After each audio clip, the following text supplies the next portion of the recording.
मैं assistant professor are के Maurya, Valmiki teacher training college Vaishali. आज हम बीएड प्रथम वर्ष के छात्रों को कोर्स 2 में यूनिट 5 के साथ नया टॉपिक लेकर आया हूँ। आज का हमारा नया टॉपिक है शिक्षा का अधिकार। शिक्षा किसी भी समाज तथा व्यक्ति के विकास का साधन है। अगर शिक्षा नहीं है तो उस व्यक्ति के विकास का संभव होना मुश्किल है। इसलिए शिक्षा के ऊपर को में ध्यान देते हुए संसार के 135 देशों ने भाग लिया और शिक्षा को ऊपर उठाया, मौलिक अधिकार बनाया। प्राथमिक शिक्षा को सार्वभौमिकरण के उद्देश्यों से भारत में 1950 में जब संविधान लागू हुआ, उस समय धारा 45 के अधीन 6 से 14 वर्ष के सभी बच्चों को निःशुल्क अनिवार्य शिक्षा देने की व्यवस्था की गई। अर्थात जब हमारा देश 1947 को आज़ाद हुआ, इसके बाद हमारे देश में जब नया संविधान बना 26 जनवरी 1950 को, तब संविधान में लागू किया गया कि 6 वर्ष से 14 वर्ष को सभी बच्चों को निःशुल्क अनिवार्य शिक्षा देने की व्यवस्था की गई।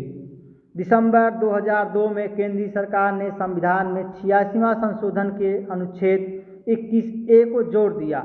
इस प्रकार शिक्षा बच्चों का मौलिक अधिकार बन गया। शिक्षा का अधिकार निम्नलिखित है। नंबर 1, निःशुल्क अनिवार्य शिक्षा अधिकार।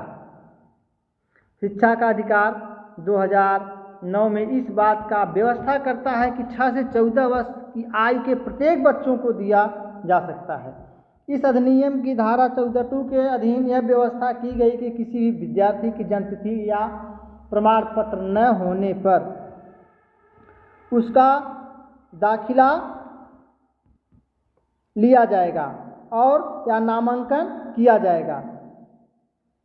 नंबर 2, पिछली कक्षा में रोकने तथा निकालने से मनाही। अधिनियम की धारा 16 के अधीन किसी भी बच्चों को पिछली कक्षा में नहीं रोका जाएगा तथा प्राथमिक विद्यालय पूर्ण होने तक विद्यालय से निकाला जाएगा। नेक्स्ट, अगला टॉपिक, शारीरिक तथा मानसिक प्रताड़ना पर रोक। अध्याय 4 की धारा 17A के अनुसार किसी बच्चों को शारीरिक तथा मानसिक दंड नहीं दिया जाएगा। अध्यापक और अध्यापिकाओं को यह चेतावनी दी जाती है कि अगर किसी बच्चों को शारीरिक या मानसिक दंड या प्रताड़ना करते हैं तो उनके प्रति कठोर से कठोर कार्रवाई की जाएगी। शारीरिक दंड से तात्पर्य है डंडे से मारना, हाथ से मारना, और मानसिक प्रताड़ना से तात्पर्य है कि उसे क्लास में खड़ा कराना और मुर्गा बनवाना या उसके साथ नाना प्रकार का व्यवहार करना, यही मानसिक प्रताड़ना है। नेक्स्ट, हमारा अगला टॉपिक है स्त्री शिक्षा की व्यवस्था करना। स्त्री शिक्षा के संदर्भ में संविधान के अनुच्छेद 15(3) में यह व्यवस्था की गई है कि इस अनुच्छेद की किसी भी बात राज्य को स्त्रियों और बालकों के लिए कोई उपबंध बनाने में कोई बाधा नहीं, अर्थात राज्य सरकार को आदेश दिया गया बच्चों और स्त्रियों के लिए शिक्षा को आगे बढ़ाने के लिए किसी प्रकार को उसके प्रति बाधा नहीं करेगा और उससे सहयोग ही करेगा। हमारा अगला टॉपिक, समाज के कमजोर वर्ग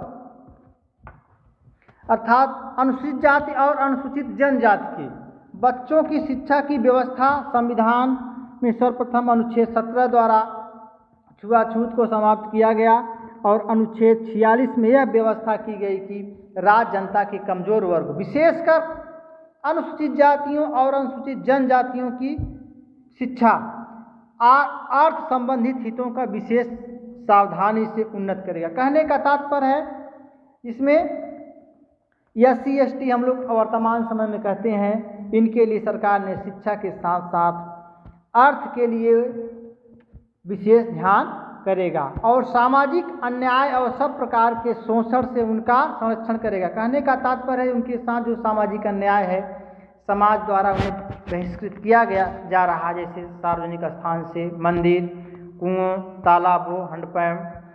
इस प्रकार उनके साथ अन्याय न किया जाए, उनके साथ शोषण न किया जाए और सरकार उनका संरक्षण करेगा। वर्तमान समय में प्राथमिक स्तर पर कमज़ोर वर्ग के सभी बच्चों के पुस्तक भी निःशुल्क दी जाएगी, अर्थात इसके साथ साथ जो कमज़ोर वर्ग के बच्चे हैं उनको निःशुल्क शिक्षा में पुस्तकों का भी वितरण दिया जाएगा और साथ ही साथ छात्रवृत्तियाँ भी दी जाएगी। पुस्तक के साथ छात्रवृत्ति की व्यवस्था इसलिए किया गया कि ताकि उस बच्चे से थोड़ा शिक्षा के प्रति और आकर्षित होंगे और पढ़ने में उनकी रुचि रहेगा, ताकि वह बच्चा आगे चलकर और शिक्षा के प्रति उनके हृदय में जो है अंदर से पढ़ने की जिज्ञासा हो सके। माध्यमिक एवं उच्च शिक्षा के स्तर पर उनके लिए आरक्षण सुविधा भी किया गया। माध्यमिक एवं उच्च शिक्षा में भी पढ़ने के लिए बच्चों को आरक्षण की सुविधा दिया जाता है, ताकि आरक्षण के द्वारा बच्चा वो पढ़ सके। मान लीजिए हर कॉलेज में सीट रहता है, सीट में तो निर्धारित किया जाए आरक्षण जो हो 10%, 20% जो भी बनता है, ताकि बच्चा उसका एडमिशन ले सके और उन्हें पढ़ने के आगे सुविधा दिया जाए।